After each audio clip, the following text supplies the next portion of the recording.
Welcome back. Last time we explored the world of long-lived assets, delving into how companies manage and report significant investments like property, plant, and equipment. Now, as we continue our journey through financial statements, we're shifting gears to look at the other side of the balance sheet, liabilities. This chapter, Reporting and Analyzing Liabilities, is crucial because it helps us understand a company's financial obligations and its ability to meet them. We'll start by defining current liabilities. Simply put, these are a company's financial obligations that are expected to be paid within 1 year or within its operating cycle, whichever is longer. Think of them as short term debts. Why are these important? Well, they give us a direct look at a company's liquidity or its ability to pay off its short term obligations and cover unexpected cash needs. If a company has more current liabilities than current assets, it could indicate a lack of liquidity. Some common examples we'll explore include notes payable, which are obligations in the form of written notes often issued to meet short term financing needs and usually requiring interest payments. These are classified as current liabilities if due within 1 year. Sales taxes payable, which arise when a retailer collects sales tax from customers on behalf of the taxing authority, holding it as a liability until remitted. Unearned revenues, which occur when cash is received before goods are delivered or services are performed, creating a performance obligation for the company. This is a current liability until the obligation is satisfied and revenue is recognized. And even the current maturities of long term debt, meaning the portion of a long term loan that is due in the current year. Understanding these helps us assess a company's immediate financial health. Moving beyond the short term, we then dive into long term liabilities, specifically focusing on bonds. Companies, universities, and even governmental agencies issue bonds as a way to borrow large amounts of money for extended periods, typically more than 1 year. When you buy a bond, you're essentially lending money to the issuer. Bonds come in various forms, each with unique characteristics.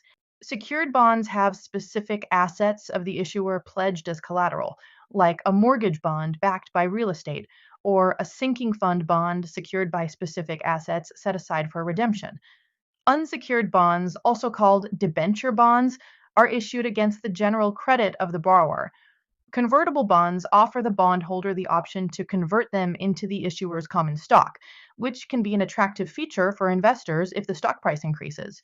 And callable bonds give the issuing company the option to redeem or buy back them prior to their maturity date, allowing them to repay debt early, perhaps if interest rates decline.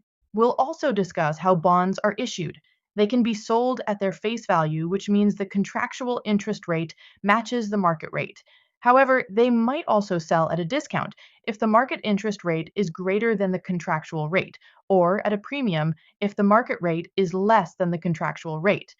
These differences impact the overall cost of borrowing for the company and how interest expense is recognized over the bond's life through a process called amortization. Finally, we'll bring it all together by looking at how liabilities are reported and analyzed in financial statements. On the balance sheet, current liabilities are typically listed as the first category under liabilities, followed by long term liabilities in their own separate section. This clear distinction is vital for financial statement users.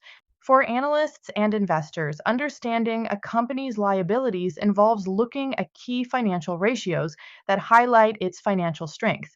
Liquidity ratios, like the current ratio, current assets divided by current liabilities, help assess a company's short term debt paying ability and its capacity to meet unexpected cash needs. Solvency ratios reveal a company's long term survival prospects and its overall debt paying ability. Here, we'll examine the debt to assets ratio, which indicates the extent to which a company's assets are financed by debt, and the times interest earned ratio, showing a company's ability to cover its interest payments. We'll also touch upon important considerations like contingencies, which are events with uncertain outcomes that may represent potential liabilities, such as lawsuits or product warranties. These are disclosed in the notes to financial statements and sometimes accrued on the balance sheet if certain conditions are met. We'll also cover the concept of off-balance sheet financing, where companies might structure financing arrangements to avoid showing certain liabilities directly on their balance sheet, something analysts pay close attention to when evaluating liquidity and solvency. In essence, this chapter provides the tools to thoroughly assess a company's financial obligations, from the immediate short term to its long-term borrowing strategies. It's about understanding the promises a company has made to its creditors and its capacity to fulfill those promises. Next time, we'll shift from what a company owes and to whom to what the owners actually have invested. That's right, we're diving into stockholders' equity. It's a great topic that brings the whole financial picture together. Thanks for hanging in there with me today. You're doing awesome. Keep going.